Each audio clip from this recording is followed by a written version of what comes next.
Gipresentar ni Punong Barangay Judith Alyarce sa Barangay 5 ang mga tanod ini na biguang second place winner sa gihimong 2014 Western Visayas Regional Search for the Most Outstanding Barangay Tanod. Group category atol sa flag raising ceremony sa mga kawani sa lokal na kampanan sa Ciudad San Carlos nitong Oktubre 20, 2012. Gawas sa naangkon nga kadaugan, nasakmit usab niini ang second place winner alang sa 2014 Western Visayas Regional Search for the Most Outstanding Barangay Tanod individual category. Pinaagi ni Chief Tanod Alex Alang ang hepe sa tanod sa mong barangay.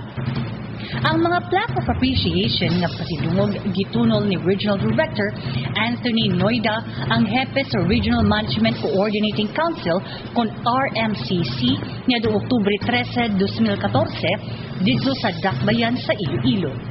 Lakip sa mga pahalipay sa pag-angkon sa mga kadaugan mao ang ganting salapi nga nagkantidad og 15,000 pesos alang sa group category ug 7,000 pesos sab alang sa individual category. Kung kahinungduman, kini mao ikaduhang gayon nga naangkon sa San Carlos ang maong mga pasidungog pinaagi sa pagsakmit sa Barangay 5 Tanod Group Category ang first runner-up sa gihimong 2013 Regional Search for the Most Outstanding Barangay Tanod.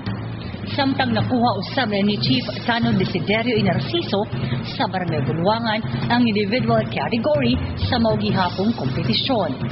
Aduna usab kini mga ganting salapi nga 15,000 alang sa group category ug 7,000 usab alang sa individual category. Ang evaluation sa Regional Search karong tuiga gihimo niadtong Agosto 28, 2014 dito sa Barangay Center sa Barangay 5 ug dito sa People's Park Swimming Pool alang sa Water Search and Rescue kon WASAR.